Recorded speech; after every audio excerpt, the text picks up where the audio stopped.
Fala pessoal, hoje quero falar sobre 3 temas muito importantes envolvendo a seleção brasileira. O primeiro deles é a saída de Edinaldo. Você vai entender em detalhes do que ele está sendo acusado de ter cometido, qual é o possível substituto dele, existe possibilidade do acordo com o Ancelotti cair com essa saída do Edinaldo? Vou contar tudo em detalhes, mas não vou tratar só disso no vídeo. Vou falar também sobre uma polêmica envolvendo o Garrincha. A CBF simplesmente esqueceu de um dos maiores ídolos da seleção brasileira. E por fim, a comissão técnica de Ancelotti está bem definida. Só falta alguns detalhes. Será que tem brasileiro? Te conto tudo isso depois da vinheta. Meu nome é Samuel Rezende, sou jornalista e esse é um canal focado na cobertura da seleção brasileira.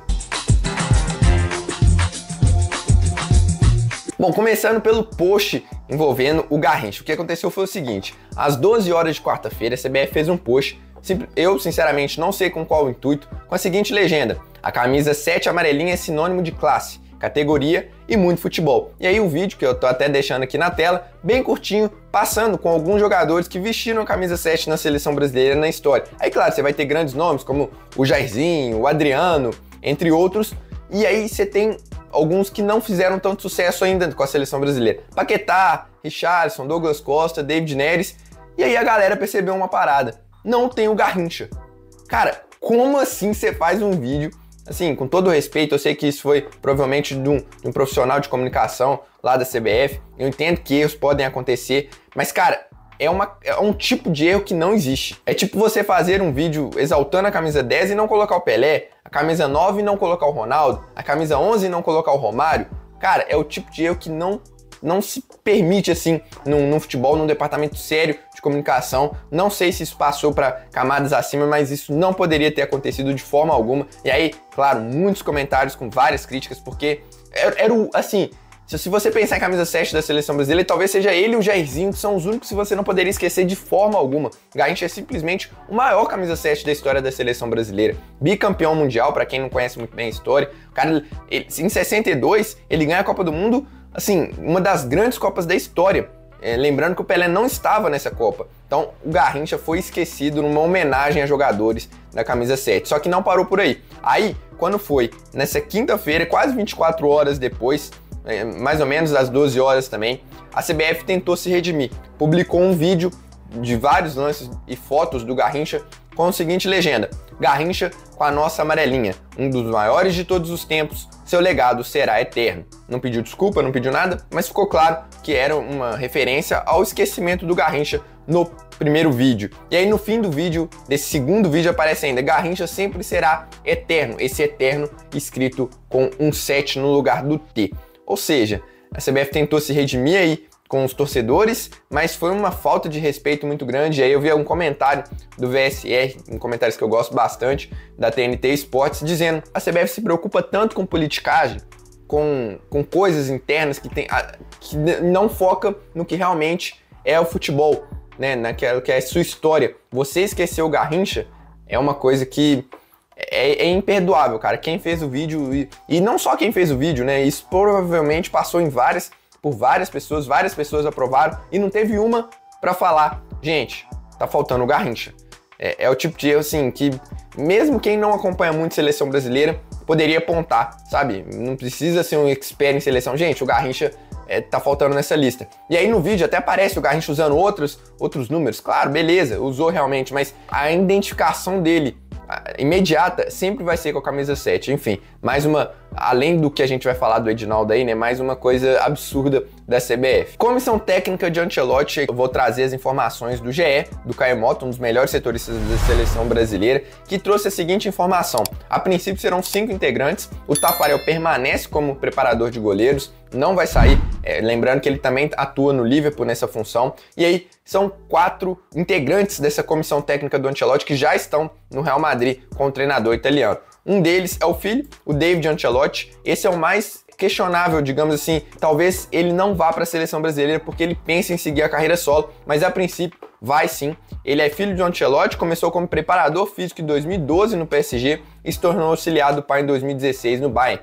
Tem também o Francesco Mauri, começou mais ou menos na mesma época na reabilitação de lesões e virou auxiliar em 2018 no Napoli. O Mino Folco, genro de Ancelotti, namora, é casado com uma das filhas do treinador. Começou como nutricionista, olha que curioso. Passou a ser auxiliar depois e ajuda também na preparação física, nos treinos do Ancelotti. Por fim, tem o Simone Montanaro, que é analista de desempenho, passou por Roma, Fiorentina, Sampdoria, Emilia e Sevilha antes de se juntar ao Ancelotti em 2018 no Napoli. Há a possibilidade, ainda de acordo com o GE, de Paul Clement, um treinador inglês, se juntar caso David, o filho do Ancelotti, siga carreira solo. Paul é inglês e foi auxiliar do Ancelotti no Chelsea, no Bayern e no PSG. O último trabalho foi como auxiliar técnico do Everton. Cara, a princípio, então, a gente não tem nenhum brasileiro na parte mais técnica da coisa. Eu imagino, sinceramente, eu não vejo o Ancelotti ficando sem um braço direito, um cara de confiança que talvez tenha sido treinado por ele, para ser mais um observador técnico, talvez, não sei se nem integrar a comissão técnica, mas talvez um pouco mais de cima, ao lado, fazendo um papel do que o Juan já faz mais ou menos, mas talvez que seja mais próximo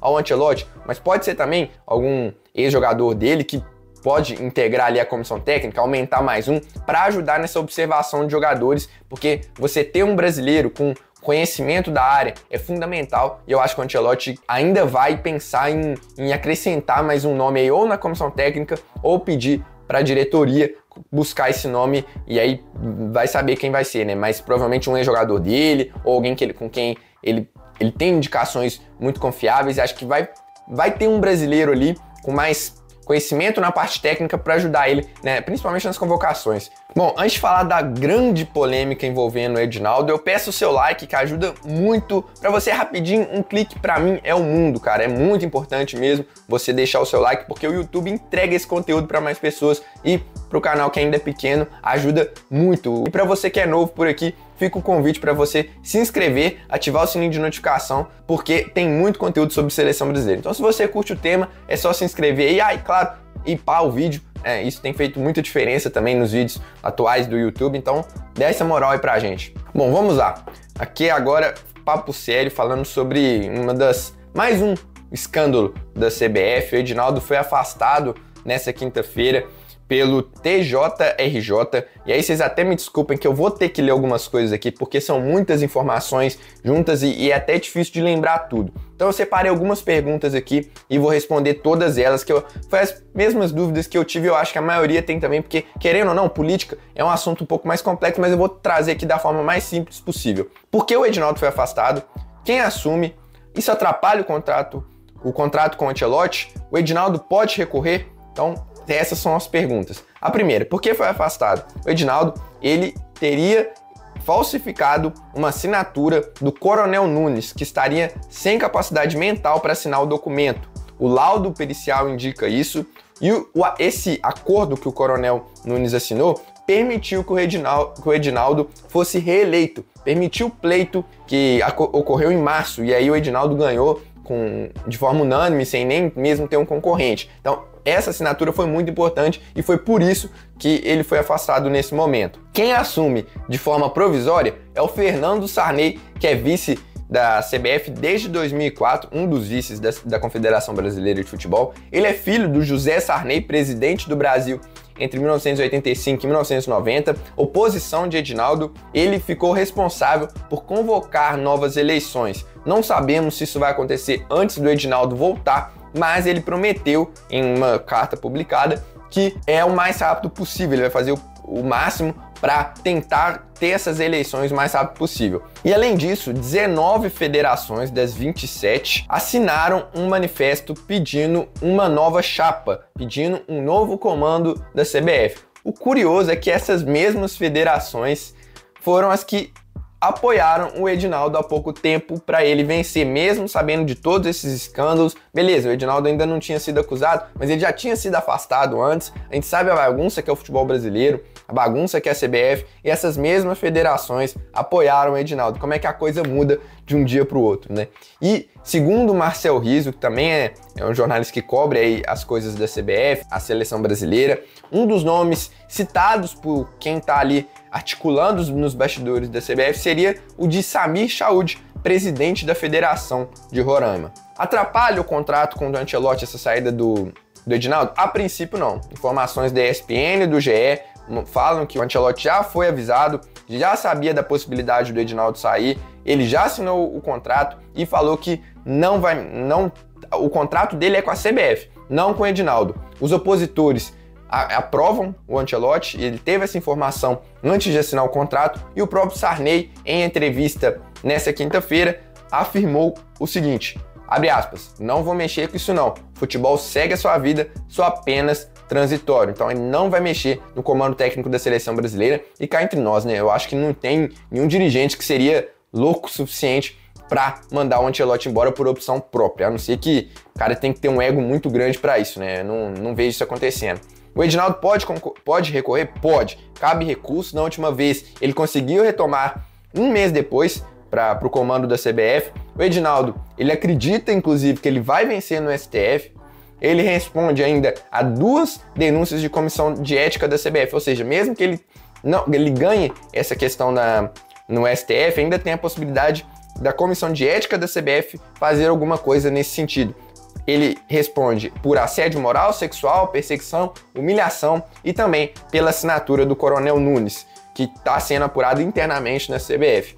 Cara, sinceramente, em uma semana que era para ser somente de futebol, né? A gente falar aqui no canal só de futebol, tática, convocação, um dos maiores momentos, assim, eu diria, da seleção de êxtase nos últimos anos, por ter a chegada do Ancelotti, a gente precisa falar de política, de CBF, de cartola, de afastamento do presidente da CBF. Isso não é de hoje, claro, mas isso atrapalha muito o envolvimento do torcedor com a seleção brasileira, né? Essas polêmicas só atrapalham a identificação, que já é baixa, né, do torcedor brasileiro com a seleção. É difícil acreditar que essas são as pessoas que tomam as principais decisões que envolvem a seleção brasileira. E, cara, eu espero somente que a justiça tome as melhores decisões e faça o que é justo, né? Se identificar lá que realmente houve falsificação, que se a comissão de ética da CBF identificar que o Edinaldo realmente ele não trata os funcionários de forma adequada, tem que sair, cara. E a gente espera que algum nome melhor, porque recentemente é difícil acreditar nisso pelo histórico da CBF,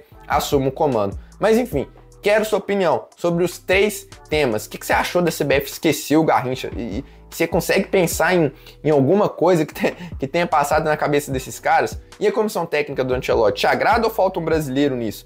Sobre a saída do Edinaldo, e aí? Acha que ele volta, que não? Deixa aí nos comentários. Eu fico por aqui. Um abraço e até a próxima.